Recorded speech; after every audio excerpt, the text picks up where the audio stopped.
ಸ್ನೇಹಿತರೆ, ತಾಯಿಯ ಯೂಟ್ಯೂಬ್ ಚಾನಲ್ಗೆ ತಮ್ಮೆಲ್ಲರಿಗೂ ಆತ್ಮೀಯ ಸ್ವಾಗತ. ಸ್ನೇಹಿತರೆ, ಇದರ ವಿಡಿಯೋದಲ್ಲಿ ಮನುಷ್ಯ ಆರೋಗ್ಯವಾಗಿದ್ದಾನೆ, ಆರೋಗ್ಯವಾಗಿಲ್ಲ ಇದನ್ನು ತಿಳಿತಕ್ಕಂಥದ್ದು ಹೇಗೆ? ಮಕ್ಕಳು, ದೊಡ್ಡವರು, ಮಧ್ಯಮ ವಯಸ್ಸಿನವರು ಯಾರೇ ಆಗಿರಲಿ ಸರಳವಾಗಿ ತಿಳಿತಕ್ಕಂಥದ್ದು ಹೇಗೆ ಅನ್ನೋದನ್ನು ನಾವು ಈ ವಿಡಿಯೋದಲ್ಲಿ ನೋಡೋಣ.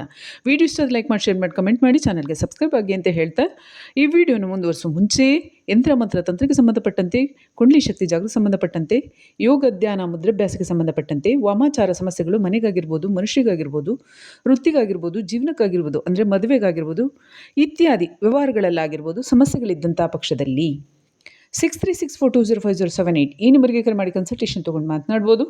ಜಾತಕ ಪರಿಶೀಲನೆ, ಹಸ್ತ ಪರಿಶೀಲನೆ ಕೂಡ ಮಾಡಿಸ್ಬೋದು. ಹಾಗೆ ಯಂತ್ರ ರಚನೆಗಳನ್ನು ಕೂಡ ಮಾಡಿಸ್ಬೋದು. ವಾಮಾಚಾರ ಸಮಸ್ಯೆ ನಿವಾರಣೆ ಆಗಿರ್ಬೋದು, ದೋಷಗಳ ನಿವಾರಣೆಗಾಗಿರ್ಬೋದು, ಅನುಕೂಲಕ್ಕಾಗಿರ್ಬೋದು, ಅಥವಾ ಮನೆಗೆ ರಕ್ಷಣೆ ಮಾಡಿಕೊಳ್ಳಲು, ನಿಮಗೆ ರಕ್ಷಣೆ ಮಾಡಿಕೊಳ್ಳಲು, ಅಥವಾ ನಿಮ್ಮ ಜೀವನದ ವೃತ್ತಿಯಾಗಿರ್ಬೋದು, ವಿದ್ಯಾಭ್ಯಾಸ ಆಗಿರ್ಬೋದು ಇಂಥದ್ರಲ್ಲಿ ರಕ್ಷಣೆಯನ್ನು ಮಾಡಿಕೊಳ್ಳಲು ಕೂಡ ಯಂತ್ರ ರಚನೆಯನ್ನು ಮಾಡಿಸ್ಕೋಬೋದು. ಮನೆಗೆ ಹಾಕ್ತಕ್ಕಂಥ ನೆಗೆಟಿವಿಟಿ ರಿಮೂವಲ್ ಧೂಪದ ಪೌಡರ್ ಕೂಡ ಲಭ್ಯ ಇದೆ. ಲಕ್ಷ್ಮೀ ಕೃಪಾ ಪ್ರಾಪ್ತಿ ಧೂಪದ ಪೌಡರ್ ಕೂಡ ಲಭ್ಯ ಇದೆ. ಹಾಗೆ 2 ರೀತಿಗೆ ಆಯಿಲ್ ಕೂಡ ಲಭ್ಯ ಇದೆ. ವಾಮಾಚಾರ ಸಮಸ್ಯೆಗಳಿದ್ದಂಥ ಪಕ್ಷದಲ್ಲಿ ಅದರ ನಿವಾರಣೆಗೆ ದೇಹಕ್ಕೆ ಬೇರೆ, ತೆರೆಗೆ ಬೇರೆ ಇದೆ. ಹಾಗೆ ಒಳಕಲ್ಲಿಗೆ ಸಂಬಂಧಪಟ್ಟಂಥ ಔಷಧಿ ಲಭ್ಯ ಇದೆ. ಹೊಟ್ಟೆಗೆ ಮದ್ದಾಕಿದ್ರೆ ಅಂಥ ಸಮಸ್ಯೆ ನಿವಾರಣೆಗೆ ಔಷಧಿ ಇದೆ. ಹಾಗೆ ಯಾರಿಗೆ ಮರುವಿನ ಸಮಸ್ಯೆ ಇರುತ್ತೆ, ವಿದ್ಯಾಭ್ಯಾಸದಲ್ಲಿ ಕೊರತೆ ಇರುತ್ತೆ, ಮಕ್ಕಳು ದೊಡ್ಡವರು ಯಾರು ಬೇಕಾದರೂ ಕೂಡ ಔಷಧಿಯನ್ನು ತಗೋಬೋದು. ಆ ಔಷಧಿ ಕೂಡ ಲಭ್ಯ ಇದೆ. ಈಗ ಹೇಳ್ದಂಥ ನಂಬರ್ಗೆ 6364205078 ಈ ನಂಬರ್ಗೆ ಕರೆ ಮಾಡಿ ಕನ್ಸಲ್ಟೇಷನ್ ತೊಗೊಂಡು ಮಾತಾಡೋ ಜೊತೆಗೆ ಆರ್ಡರ್ ಕೂಡ ಈ ಒಂದು ನಂಬರ್ಗೆ ಕರೆ ಮಾಡಿ ಆರ್ಡರ್ ಮಾಡ್ಬೋದು. ಈಗ ವಿಡಿಯೋದ ವಿಚಾರಕ್ಕೆ ಬರೋಣ. ಪ್ರತಿಯೊಬ್ಬ ಮನುಷ್ಯನು ಕೂಡ ಪಂಚತತ್ವದಿಂದ ನಿರ್ಮಾಣವಾಗಿರ್ತಕ್ಕಂಥದ್ದು. ಭೂತತ್ವ, ಜಲತತ್ವ, ಅಗ್ನಿತತ್ವ, ವಾಯುತತ್ವ, ಆಕಾಶತತ್ವ. ಇದರಲ್ಲಿ ವಿಶೇಷವಾಗಿ ಯಾವ ತತ್ವಗಳ ವ್ಯತ್ಯಾಸವಾದರೂ ಕೂಡ ಮನುಷ್ಯನ ಹುಟ್ಟಿದ ಸಮಯಕ್ಕೆ ಸಂಬಂಧಪಟ್ಟಂತೆ ಕರ್ಮಗಳ ಅನುಸಾರವಾಗಿ ತತ್ವಗಳಲ್ಲಿ ವ್ಯತ್ಯಾಸವಾಗಿದ್ದರೆ, ಅಂದರೆ ಒಂದು ಅಗ್ನಿತತ್ವ ಪ್ರಧಾನವಾಗಿರ್ತಕ್ಕಂಥ ದೇಹ ಇರುತ್ತೆ, ಅಥವಾ ಮತ್ತೊಬ್ಬರು ಜಲತತ್ವ ಪ್ರಧಾನ, ಮತ್ತೊಬ್ಬರು ವಾಯುತತ್ವ ಪ್ರಧಾನ ದೇಹಗಳು, ಭೂತತ್ವ ಹಾಗೆ ಆಕಾಶತತ್ವ ಪ್ರಧಾನ ದೇಹಗಳು. 5 ರೀತಿಯಾಗಿ ತತ್ವಗಳು ಏನಿದ್ದಾವೆ, 5 ರೀತಿಯ ತತ್ವಗಳಲ್ಲಿ ಅವರ ಕರ್ಮಗಳಿಗೆ, ಈ ಜನ್ಮದ ಕರ್ಮಗಳಿಗೆ ಅನುಸಾರವಾಗಿ ದೇಹ ರಚನೆ ಆಗುತ್ತೆ. ಅದಕ್ಕೆ ಸಂಬಂಧಪಟ್ಟಂತೆ ಆ ತತ್ವಗಳಲ್ಲೂ ಕೂಡ ವ್ಯತ್ಯಾಸ ಇರುತ್ತೆ, ಹೆಚ್ಚು ಕಡಿಮೆ ಇರುತ್ತೆ. ಕಾರಣ ಇಷ್ಟೇ, ಮನುಷ್ಯ ಸಣ್ಣ ಇರ್ತಕ್ಕಂಥದ್ದು, ದಪ್ಪ ಇರ್ತಕ್ಕಂಥದ್ದು, ಅಥವಾ ಗಿಡ್ಡ ಇರ್ತಕ್ಕಂಥದ್ದು, ಅಥವಾ ಉದ್ದ ಇರ್ತಕ್ಕಂಥದ್ದು ಇದೆಲ್ಲವೂ ಕೂಡ ನಾವು ನೋಡಿದ್ದೇವೆ. ಮೂಳೆ ಗಟ್ಟಿ ಇರೋದು ಅಥವಾ ತೆಳುವು ಇರ್ತಕ್ಕಂಥದ್ದು ಇತ್ಯಾದಿಗಳೆಲ್ಲ ನೋಡಿದ್ದೀವಿ. ಇದೆಲ್ಲವೂ ಕೂಡ ಈ ತತ್ವಗಳ ಒಂದು ಹೆಚ್ಚು ಕಡಿಮೆ ಎಂಬತಕ್ಕಂಥದ್ದೇನಿದೆ. ಅಗ್ನಿತತ್ವ ಇದ್ದರೆ ಅವರಲ್ಲಿ ಸ್ವಲ್ಪ ಗಟ್ಟಿ ಮೂಳೆಗಳಿರ್ತವೆ. ಹಾಗೆ ಇದೆ ಪ್ರತಿಯೊಂದು ತತ್ವಗಳೇನಿರ್ತವೆ. ಈ ವಾಯುತತ್ವ ಜಾಸ್ತಿ ಇದ್ದರೆ, ಜಲತತ್ವ ಜಾಸ್ತಿ ಇದ್ದರೆ ಮನುಷ್ಯರು ದಪ್ಪ ಇರ್ತಾರೆ. ಈ ಒಂದು ಕರ್ಮಗಳಿಗನುಸಾರವಾಗಿ ತತ್ವದಲ್ಲಿ ಹೆಚ್ಚು ಕಡಿಮೆ ಎಂಬತಕ್ಕಂಥದ್ದಿರುತ್ತೆ. ಆದರೆ ಮನುಷ್ಯ ಆರೋಗ್ಯಕರವಾಗಿದ್ದಾನೆ ಇಲ್ಲ ಅಂತ ನಾವು ಪತ್ತೆ ಮಾಡಬೇಕಂದ್ರೆ, ವಿಶೇಷವಾಗಿ ಎಲ್ಲರಿಗೂ ತತ್ವಗಳು ಸಮಾನ ರೀತಿ ಇದ್ದಂಥ ಪಕ್ಷದಲ್ಲಿ ಹುಟ್ಟಿದ ಸಮಯಕ್ಕೆ ವ್ಯತ್ಯಾಸವಾಗಿದ್ದರೂ ಅನಾರೋಗ್ಯ ಸಮಸ್ಯೆಗಳಿರೋದಿಲ್ಲ. ಏಕೆಂದರೆ ಕರ್ಮಗಳ ನಿಮಿತ್ತ ಆರೋಗ್ಯಪೂರ್ಣವಾದಂಥ ದೇಹವೂ ಕೂಡ ಪ್ರಾಪ್ತಿಯಾಗಿರುತ್ತೆ. ಆ ಕರ್ಮಗಳ ಅನುಸಾರವಾಗಿ ಹುಡ್ತಕ್ಕಂಥ ಸಂದರ್ಭದಲ್ಲಿ ಈ ಥರ ಕಾರ್ಯಗಳೆಲ್ಲ ಕೂಡ ಕಾಯಿಲೆಗಳೆಲ್ಲ ಕೂಡ ಬರ್ತಕ್ಕಂಥದ್ದಿರುತ್ತೆ. ಅದಕ್ಕೆ ಅವರ ತತ್ವ ಪ್ರಧಾನ ಆಗಿರ್ತಕ್ಕಂಥದ್ದಿರುತ್ತೆ. ಆ ತತ್ವಗಳ ಅನುಸಾರವಾಗಿ ವೈಪರೀತ್ಯ ಇರುವ ಕಾರಣದಿಂದ ಹುಟ್ಟಿನಿಂದನೇ ಸಮಸ್ಯೆಗಳನ್ನು ನಾವು ಕಾಣ್ತೇವೆ. ದೃಷ್ಟಿಹೀನತೆ ಆಗಿರ್ಬೋದು, ಕುರುಡು ಅದಕ್ಕೆ ನಾವು ಕರಿತೇವೆ, ಕಿವಿ ಕೇಳಿಸ್ತಾ ಇರ್ತಕ್ಕಂಥದ್ದು, ಬುದ್ಧಿಮಾಂದ್ಯತೆ ಇರ್ಬೋದು, ಅಥವಾ ಅಂಗವಿಕಲತೆ ಇರ್ಬೋದು, ಅಥವಾ ಜೀರ್ಣಕ್ರಿಯೆ ಸಮಸ್ಯೆಗಳು, ಹೃದಯದ ಸಮಸ್ಯೆಗಳು, ಹೃದಯದಲ್ಲಿ ಓಲಿದೆ ಹಾಗೀಗೆ ಅಂತ ಹೇಳ್ತಾ ಇರ್ತಾರೆ. ಇತ್ಯಾದಿ ಸಮಸ್ಯೆಗಳನ್ನು ಕೂಡ ನಾವೇನು ನೋಡ್ತೇವೆ. ಅದು ಹುಟ್ಟಿನಿಂದ ಬರ್ತಕ್ಕಂಥ ತತ್ವದಲ್ಲೂ ಕೂಡ ವ್ಯತ್ಯಾಸವಾಗಿರುತ್ತೆ. ಅದಕ್ಕೆ ಕರ್ಮಗಳು ಕೂಡ ರಿಲೇಟೆಡ್ ಇರ್ತಾವೆ. ಇಲ್ಲಿ ಆರೋಗ್ಯವಾಗಿದ್ದಾರೆ ಅಂತ ಪತ್ತೆ ಮಾಡೋದು ಹೇಗೆ ಗಮನಿಸಿ. ಯಾವಾಗ ಶರೀರದಲ್ಲಿ ಸಮ್ಮಿಶ್ರಿತ ಸಮಾನಾಂತರ ಸ್ಥಿತಿ, ಸಮ್ಮಿಶ್ರಿತ ಅಂದರೆ 5 ತತ್ವಗಳ ಸಮಾನಾಂತರ ಸ್ಥಿತಿ ಇದ್ದಂಥ ಪಕ್ಷದಲ್ಲಿ ದೇಹ ಆರೋಗ್ಯಪೂರ್ಣವಾಗಿ, ದೇಹದಲ್ಲಿರ್ತಕ್ಕಂಥ ರೋಮಗಳೇನಿದ್ದಾವೆ ಅವೆಲ್ಲವೂ ಕೂಡ ರಂಧ್ರಗಳೇ. ಆ ರಂಧ್ರಗಳ ಮೂಲಕ ಏನು ನೀರನ್ನು ತಗೊಳ್ಳುತ್ತೆ, ಶಾಖವನ್ನು ತಗೊಳ್ಳುತ್ತೆ, ಹಾಗೆ ವಾಯುವನ್ನು ಕೂಡ ದೇಹ ಸ್ವೀಕಾರವನ್ನು ಮಾಡುತ್ತೆ, ವಿಷಯಗಳನ್ನು ಕೂಡ ಸ್ವೀಕಾರವನ್ನು ಮಾಡುತ್ತೆ. ಹಾಗೆ ಭೂಮಿಯ ತತ್ವವನ್ನು ಕೂಡ ನಡೆದಾಡುವ, ಚಪ್ಪಲಿ ಇಲ್ಲದೆ ನಾವು ಭೂಮಿ ಮೇಲೆ ನಡೀತಾ ಇದ್ರೆ ಏನಾಗುತ್ತೆ, ಮೂಲಾಧಾರ ಚಕ್ರ ಆರೋಗ್ಯಪೂರ್ಣವಾಗಿರುತ್ತೆ, ಚೆನ್ನಾಗಿರುತ್ತೆ. ಅಂದರೆ ಆ ತತ್ವವನ್ನು ಹೀರ್ಕೊಳ್ಳುತ್ತೆ. ಅಂದರೆ 5 ತತ್ವಗಳಿಂದ ನಿರ್ಮಾಣವಾಗಿರ್ತಕ್ಕಂತಹ ಈ ದೇಹ 5 ತತ್ವಗಳನ್ನು ಸದಾಕಾಲ ಸೇವನೆಯನ್ನು ಮಾಡ್ತಾ ಇರುತ್ತೆ. ಭೂಮಿ ಮೇಲೆ 5 ತತ್ವಗಳೇನಿದ್ದಾವೆ ಆ 5 ತತ್ವಗಳನ್ನು ಸದಾಕಾಲ 24/7, ಒಂದು ಕ್ಷಣ ಕೂಡ ಇಲ್ಲ ಅಂತಿಲ್ಲ. ವಾಯು ಇದೆ, ಗಾಳಿ, ಬೆಳಕು, ನೀರು, ಭೂಮಿ, ಆಕಾಶ ಸದಾಕಾಲ ವ್ಯಾಪ್ತವಾಗಿದೆ. ಸರ್ವತ್ರದಲ್ಲೂ ಕೂಡ ಈ ಭೂಮಿಗೆ ಸಂಬಂಧಪಟ್ಟಂತೆ ಇದೆ ಅಲ್ವಾ. ಹಾಗಿದ ಮೇಲೆ ಭೂಮಿ ಅಂತರ್ಗತದಲ್ಲೇ ಮನುಷ್ಯ ಇರೋದ್ರಿಂದ 5 ತತ್ವಗಳನ್ನು ಕೂಡ ಸದಾಕಾಲ ಸಮಾನಾಂತರವಾಗಿ ಸೇವಿಸ್ತಾ ಇರ್ತಾನೆ. ಅದರಲ್ಲಿ ಅವರ ಕರ್ಮಗಳು ವೈಪರೀತ್ಯ ಆಗ್ತಾವೆ, ಬುದ್ಧಿ ವೈಪರೀತ್ಯ ಆಗ್ತಾವೆ, ಆಗೇನಾಗುತ್ತೆ, ತತ್ವ ವೈಪರೀತ್ಯವಾಗ್ತಾವೆ. ತತ್ವ ವೈಪರೀತ್ಯವಾದಾಗ ರೋಗ ರುಜಿನಗಳು ಬರ್ತಾವೆ. ಈಗ ಆರೋಗ್ಯಪೂರ್ಣವಾಗಿದ್ದಾರೆ ಅಂತ ಸರಳವಾಗಿ ತಿಳಿಬೇಕಂದ್ರೆ 5 ತತ್ವಗಳನ್ನು ಹೇಗೆ ಮನುಷ್ಯ ಪ್ರತಿದಿನ ಸೇವನೆಯನ್ನು ಮಾಡ್ತಾ ಇರ್ತಾನೆ, ಆ ಸೇವನೆಯನ್ನು ಮಾಡ್ತಕ್ಕಂತಹ ಶರೀರ ಏನಿದೆ, ಕೇವಲ ಆಹಾರದಿಂದ ಮಾತ್ರ ಪೋಷಣೆ ಅಲ್ಲ. ಆಹಾರ ಒಂದು 100ರಲ್ಲಿ 15%, 20% ಮಾತ್ರ ಅದು ಒಂದು ಶಕ್ತಿಯನ್ನು ತುಂಬಲಿಕ್ಕೆ ಸಾಧ್ಯ. ಇನ್ನು 75ರಿಂದ 80% ಪ್ರಾಕೃತಿಕವಾದಂಥ ಶಕ್ತಿ ನೀರನ್ನು ಹೀರ್ಕೊಳ್ತಾ ಇರುತ್ತೆ, ವಾಯುವನ್ನು ಹೀರ್ಕೊಳ್ತಾ ಇರುತ್ತೆ. ಅದರಿಂದ ಕೂಡ ಆರೋಗ್ಯಪೂರ್ಣವಾಗಿರುತ್ತೆ.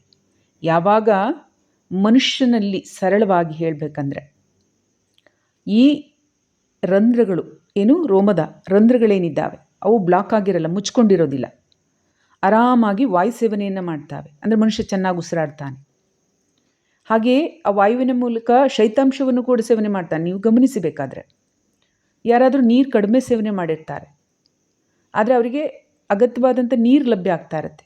ಅದು ಒಂದು ಮಳೆಗಾಲ ಆಗಿರ್ಬೋದು, ಚಳಿಗಾಲ ಆಗಿರ್ಬೋದು, ಅಥವಾ ಒಂದು ಶಾಂತ ವಾತಾವರಣ ಕೂಡ ಆಗಿರ್ಬೋದು, ಅಂದರೆ ಮರಗಿಡಗಳಿರ್ತಕ್ಕಂಥ ಪರಿಸರ ಆಗಿರ್ಬೋದು. ಆ ಸಂದರ್ಭದಲ್ಲಿ ಮನುಷ್ಯ ಕಡಿಮೆ ನೀರು ಕುಡಿದ್ರೂ ಕೂಡ ಆ ದೇಹಕ್ಕೆ ಯಥಾಪ್ರಕಾರವಾದಂಥ ನೀರು ಲಭ್ಯ ಆಗುತ್ತೆ. ಆತನಿಗೆ, ಮನುಷ್ಯರಿಗೆ, ಸ್ತ್ರೀ ಆಗಿರೋದು ಪುರುಷ ಆಗಿರ್ಬೋದು, ನೀರಿನ ಅಗತ್ಯ ಬರೋದಿಲ್ಲ, ದಾಹ ಬರೋದಿಲ್ಲ. ಬದಲಿಗೆ ಪರ್ಯಾಪ್ತ ನೀರಿದ್ದು ಶೌಚಾದಿ ಕ್ರಿಯೆಗಳಿಗೆ ಹೋಗ್ತಕ್ಕಂಥದ್ದು ಕೂಡ ಸರಳವಾಗುತ್ತೆ. ಕಾರಣ ಇಷ್ಟೇ, ವಾಯುವನ್ನು ಸೇವನೆ ಮಾಡ್ತಾ ಇರುತ್ತೆ ಶರೀರ. ಆ ವಾಯುವಿನ ಜೊತೆಗೆ ಜಲತತ್ವವನ್ನು ಕೂಡ ಸೇವನೆ ಮಾಡುತ್ತೆ. ನಿಮಗೆ ಗೊತ್ತಿರ್ಬೋದು, ಕೆರೆಯಲ್ಲಿ, ಹೊಳೆಯಲ್ಲಿ, ನದಿಯಲ್ಲಿ ಇರ್ತಕ್ಕಂಥ ನೀರು ಆವಿಯಾಗಿ, ಅದಕ್ಕೆ ನಾವು ಬಾಷ್ಪ ಅಂತ ಕರೀತೇವೆ, ಆವಿಯಾಗಿ ಮೇಲ್ಮುಖವಾಗಿ ಸಾಗತ್ತೆ. ಅಂದರೆ ನೀರು ಕೂಡ ಚಲನಶೀಲ, ಅದು ಬಾಷ್ಪದ ರೂಪದಲ್ಲಿ ಅದರ ರೂಪವನ್ನು ಬದಲಿಸ್ಕೊಳ್ಳುತ್ತೆ, ಅದು ಚಲನೆಯಲ್ಲಿರುತ್ತೆ. ನೀರು ಕೂಡ ಚಲನಶೀಲ, ಅದು ಬಾಷ್ಪವಾಗಿ ಹೋಗ್ತಿದ್ದಂಥ ಸಂದರ್ಭದಲ್ಲಿ ಏನಾಗುತ್ತೆ, ವಾಯುವಿನಲ್ಲಿ ಸೇರಿಕೊಂಡಿರುತ್ತೆ. ಆ ವಾಯುವಿನ ಮೂಲಕ ನೀರನ್ನು ಕೂಡ ದೇಹ ಸ್ವೀಕರಿಸ್ತಾ ಇದ್ದರೆ, ಟೋಟಲಿ ಹೇಳಬೇಕಂದ್ರೆ ರೋಮದ ಮೂಲಕ ಅಗ್ನಿತತ್ವವನ್ನು, ಅಂದರೆ ಬೆಳಕನ್ನು ಕೂಡ ಯಥಾ ಪ್ರಕಾರ ಸ್ವೀಕರಿಸಬೇಕು. ಮನುಷ್ಯ ಬಿಸಿಲಲ್ಲೇ ಇರ್ತಾರೆ, ಆದರೆ ಅವರಿಗೆ ಅನಾರೋಗ್ಯ ಸಮಸ್ಯೆಗಳು, ರೋಗಗಳು ಹೋಗೋದೇ ಇಲ್ಲ. ಏಕೆಂದರೆ ಅದು ಬ್ಲಾಕ್ ಆಗಿರುತ್ತೆ, ದೇಹದ ರಂಧ್ರಗಳೆಲ್ಲ ಏನಿರ್ತದೆ ಬ್ಲಾಕ್ ಆಗಿರುತ್ತೆ. ವಾಯುವಿನ ಸೇವನೆ ಆಗೋದಿಲ್ಲ, ಯಥಾ ಪ್ರಕಾರವಾದ ನೀರಿನ ಸೇವನೆ ಅಥವಾ ಆ ದೇಹ ಸ್ವೀಕಾರವನ್ನು ಮಾಡೋದಿಲ್ಲ. ಅದರಿಂದಾಗಿ ಅವರಿಗೆ ಬುದ್ಧಿ ತಿಳುವಳಿಕೆ ವಿಷಯಗಳು ಕೂಡ ಬರೋದಿಲ್ಲ ಸೂಕ್ತವಾಗಿ. ಏಕೆಂದರೆ ಪಂಚತತ್ವಗಳಲ್ಲಿ ವ್ಯತ್ಯಾಸವಾಗಿದೆ ಅಂತ ಅರ್ಥ. ಹಾಗೆ ಮೂಲಾಧಾರ ಚಕ್ರದಲ್ಲಿ ವ್ಯತ್ಯಾಸವಾಗಿದೆ. ಮುಖ್ಯವಾಗಿ ದೇಹದಲ್ಲಿ ಹಲವು ರೀತಿಯಾದಂಥ ರೋಗ ರುಜಿನಗಳು ಕೂಡ ಅರ್ಥ. ಭೂತತ್ವವನ್ನು ಸ್ವೀಕಾರವನ್ನು ಮಾಡ್ತಾ ಇರೋದಿಲ್ಲ. ಸರಳವಾಗಿ ತಿಳಿಬೇಕಂದ್ರೆ ಯಾವೊಬ್ಬ ಮನುಷ್ಯ ಪ್ರಾಕೃತಿಕವಾಗಿ ಕಾರ್ಯಗಳಲ್ಲಿದ್ದು, ಅಂದರೆ ಭೂಮಿಯ ಕಾರ್ಯಗಳಾಗಿರ್ಬೋದು, ಪ್ರಕೃತಿ ಜೊತೆಗೆ ಇರ್ತಕ್ಕಂಥ ವಾತಾವರಣದಲ್ಲಿರ್ಬೋದು, ಸಹಜವಾಗಿದ್ದಂಥ ಪಕ್ಷದಲ್ಲಿ ವಯಸ್ಸು ಯಾವುದೇ ಆದರೂ ರೋಗರಹಿತವಾಗಿದ್ದರೆ, ಅಂದರೆ ಎಲ್ಲ ತತ್ವಗಳನ್ನು ಸ್ವೀಕಾರ ಮಾಡಬೇಕು. ಅದಕ್ಕೆ ಇನ್ನೊಂದು ಮಾತಿದೆ, ಮನುಷ್ಯನಿಗೆ ರೋಗನೇ ಬರೆದಿದ್ದರೆ ಅದು ಅನಾರೋಗ್ಯ ದೇಹ ಅಂತ ಕರೀತಾರೆ ಹಿರಿಯರು. ಅಂದರೆ ಆ ದೇಹ ಪ್ರಕೃತಿಗೆ ಸ್ಪಂದಿಸಬೇಕು. ಏನು, ಮನುಷ್ಯನ ದೇಹ ಪಂಚತತ್ವಗಳಿಂದ ನಿರ್ಮಾಣವಾಗಿದ್ದು, ಆ ಪಂಚತತ್ವಗಳಿಗೆ ಸ್ಪಂದನೆಯನ್ನು ಉಂಟು ಮಾಡಬೇಕು. ಆ ಸ್ಪಂದಿಸಿದರೆ ಅದು ಸರಿಯಾಗಿದೆ ಅಂತ ಅರ್ಥ. ಈಗ ನಾವು ಬೆಂಕಿ ಇಟ್ಕೊಂಡಿದ್ದೀವಿ, ಅದನ್ನು ಮುಟ್ಟೋದು ತಣ್ಣಗಾಗತ್ತಾ? ಬೆಂಕಿ ಯಾವಾಗಲೂ ಸುಡ್ತಕ್ಕಂತಹ ಪ್ರಧಾನತೆಯನ್ನು ಅಥವಾ ಅದರ ಶಕ್ತಿ ಅಥವಾ ಅದರಲ್ಲಿರ್ತಕ್ಕಂಥ ಗುಣಲಕ್ಷಣವನ್ನು ಹೊಂದಿರುತ್ತೆ. ಬೆಂಕಿ ಎಂದೂ ಕೂಡ ಸುಡುತ್ತೆ, ನೀರು ತಣ್ಣಗೆ ಮಾಡುತ್ತೆ. ಅದು ಪ್ರಾಕೃತಿಕವಾದಂಥ ಒಂದು ತತ್ವಗಳು, ಧರ್ಮ ಅದರಲ್ಲಿ. ಹಾಗೆಯೇ ಈ ಮನುಷ್ಯನು ಕೂಡ ಅಷ್ಟೇ. ಏನು, ಆ ಮನುಷ್ಯನ ಸ್ಥಿತಿಗತಿ ಆರೋಗ್ಯಕ್ಕೆ ಸಂಬಂಧಪಟ್ಟಂತೆ ತತ್ವಗಳು ಸರಿ ಇದ್ದರೆ, ಅದನ್ನು ಸಹಜವಾಗಿ ಸ್ವೀಕರಿಸ್ತಾ ಇದ್ದರೆ ಆ ಮನುಷ್ಯ ಆರೋಗ್ಯಪೂರ್ಣವಾಗಿದೆ. ಮಕ್ಕಳು, ದೊಡ್ಡವರು ಯಾರಾದ್ರೂ ಕೂಡ ಅಷ್ಟೇ.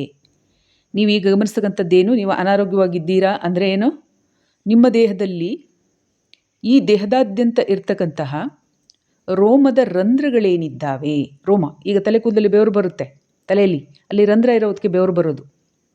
ಹುಬ್ಬಲ್ಲಿ ಬೆವರು ಬರುತ್ತೆ, ಉಬ್ಬಲ್ಲಿ ಬಿಸಿಲಿದ್ರೆ ಬೆವರು ಬರುತ್ತೆ. ಅದರಲ್ಲಿ ರಂಧ್ರ ಇದ್ರೇ ಅದರಲ್ಲಿ ನೀರಿನ ಅಂಶ, ಉಪ್ಪಿನ ಅಂಶ ಹೊರಗಡೆ ಬರೋದು. ಹಾಗೆಯೇ ದೇಹದಾದ್ಯಂತ ಕೂಡ ರಂಧ್ರಗಳು ಏನಿದ್ದಾವೆ ನಿಮ್ಮವು ಬ್ಲಾಕ್ ಆಗಿರ್ತಾವೆ.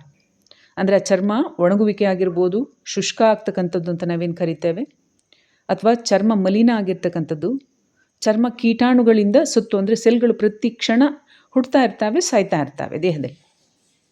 ಅವು ಸತ್ತೋಗಿರ್ತಕ್ಕಂಥದ್ದಾಗಿರ್ಬೋದು, ಒಂದು ರೀತಿಯಾಗಿ ಒರಟಾಗಿರ್ತಕ್ಕಂಥದ್ದು ಏನಿದೆ ಅಂಥ ಸಂದರ್ಭದಲ್ಲಿ ಏನಾಗುತ್ತೆ, ರಂಧ್ರಗಳು ಸರಿಯಾಗಿಯೇ ಗಾಳಿ, ನೀರು, ಬೆಳಕು ಅಂದರೆ ಶಾಖ, ಹಾಗೆ ವಿಷಯಗಳು ಮತ್ತು ಭೂತತ್ವವನ್ನು ಸ್ವೀಕಾರವನ್ನು ಮಾಡೋದಿಲ್ಲ. ಇಂತಹ ದೇಹಗಳು ಅನಾರೋಗ್ಯವಾಗಿದ್ದಾವೆ ಅಂತ ಅರ್ಥ. ಮಕ್ಕಳನ್ನು ನೀವು ನೋಡಿ, ಆಗ ಹುಟ್ಟಿರ್ತಕ್ಕಂಥ ಮಕ್ಕಳಾಗಿರೋದು, ಬೆಳೀತಕ್ಕಂಥದ್ದು, ಅವರಲ್ಲಿ ರೋಗ ರುಜಿನಗಳು ಕಡಿಮೆ.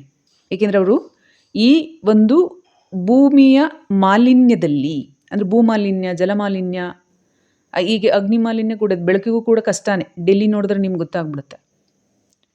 ಆ ಥರದ ಮಾಲಿನ್ಯಗಳಿಗೆ ಒಳಪಟ್ಟಿರೋದಿಲ್ಲ ದೇಹಗಳು. ಅದರಿಂದಾಗಿ ಅವು ಯಥಾಪ್ರಕಾರವಾಗಿ ಉಸಿರಾಡ್ತಾವೆ, ಪ್ರಕೃತಿಯ ಶಕ್ತಿಯನ್ನು ಸ್ವೀಕರಿಸ್ತಾವೆ.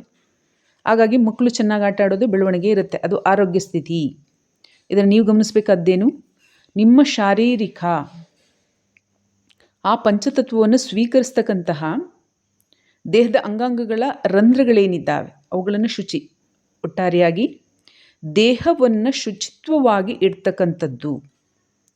ಈ ಶುಚಿತ್ವ ಕೇವಲ ಮೇಲ್ಮಟ್ಟದಲ್ಲಿ ಸೋಪಾಕಿ ತೊಳೆಯೋದು ಅಲ್ಲ, ಬದಲಿಗೆ ಸಾತ್ವಿಕ ಆಹಾರ ಅಂದರೆ ಸಸ್ಯ ಆಹಾರ, ವಿಚಾರಧಾರೆಗಳು ಕೂಡ ಶುದ್ಧವಾದಂಥ ವಿಚಾರಧಾರೆಗಳು, ಹಾಗೆ ದೇಹದ ಶುಚಿತ್ವ, ಬಟ್ಟೆಗಳಲ್ಲಿ ಏನೇ ಇರಲಿ ಅವರ ಅಗತ್ಯಕ್ಕೆ ಅಥವಾ ಅವರ ಅನುಕೂಲಕ್ಕೆ ತಕ್ಕಂತೆ ಶುಚಿತ್ವವಾದಂಥ ಬಟ್ಟೆಗಳನ್ನು ಧಾರಣೆ ಮಾಡ್ತಕ್ಕಂಥದ್ದು, ದೈವಿಕ ಆಚರಣೆಗಳು, ಪೂಜೆ, ಮಂತ್ರಜಪ, ಯಥಾಶಕ್ತಿಮತಿ ಕಾರ್ಯಗಳನ್ನು ಮಾಡೋದ್ರಿಂದ ಏನಾಗುತ್ತೆ, ದೇಹದ ಪ್ರತಿಯೊಂದು ತತ್ವಗಳ ಶಕ್ತಿಯನ್ನು ಸ್ವೀಕಾರವನ್ನು ಮಾಡಲು ದೇಹ ಅದರಂತೆ ರಚನೆ ಆಗುತ್ತೆ, ಅನುಕೂಲಕರವಾಗಿರುತ್ತೆ. ಆಗ ದೇಹ ಆರೋಗ್ಯಪೂರ್ಣವಾಗಿರುತ್ತೆ. ಮನುಷ್ಯನನ್ನು ಸಹಜವಾಗಿ ತಿಳಿತಕ್ಕಂಥದ್ದು ಹೇಗೆ ಆರೋಗ್ಯವಾಗಿದ್ದಾರೆ ಅಥವಾ ಆರೋಗ್ಯವಾಗಿಲ್ಲ ಅಂತ, ಮನುಷ್ಯ ತತ್ವಗಳನ್ನು ಸ್ವೀಕಾರವನ್ನು ಮಾಡ್ತಾ ಇದ್ದರೆ, 5 ತತ್ವಗಳನ್ನು ಸಮಾನಾಂತರವಾಗಿ ಸ್ವೀಕಾರ ಮಾಡ್ತಾ ಇದ್ದರೆ ಆ ಮನುಷ್ಯನೇ ಆರೋಗ್ಯಪೂರ್ಣ. ಯಾವ ಮನುಷ್ಯನಲ್ಲಿ ತತ್ವಗಳಲ್ಲಿ 1-2 ತತ್ವಗಳು ವೈಪರೀತ್ಯವಾಗಿದ್ದರೂ ಸ್ವೀಕಾರವನ್ನು ಮಾಡ್ತಾ ಇಲ್ಲ ಅಂದ್ರೂ ಕೂಡ ಆ ಮನುಷ್ಯ ಅನಾರೋಗ್ಯದಿಂದ ಇರ್ತಕ್ಕಂಥದ್ದು. ಇದು ಸರಳವಾದಂಥ ವಿಧಾನ. ಮುಂದಿನ ವಿಡಿಯೋದಲ್ಲಿ ಭೇಟಿಯಾಗೋಣ.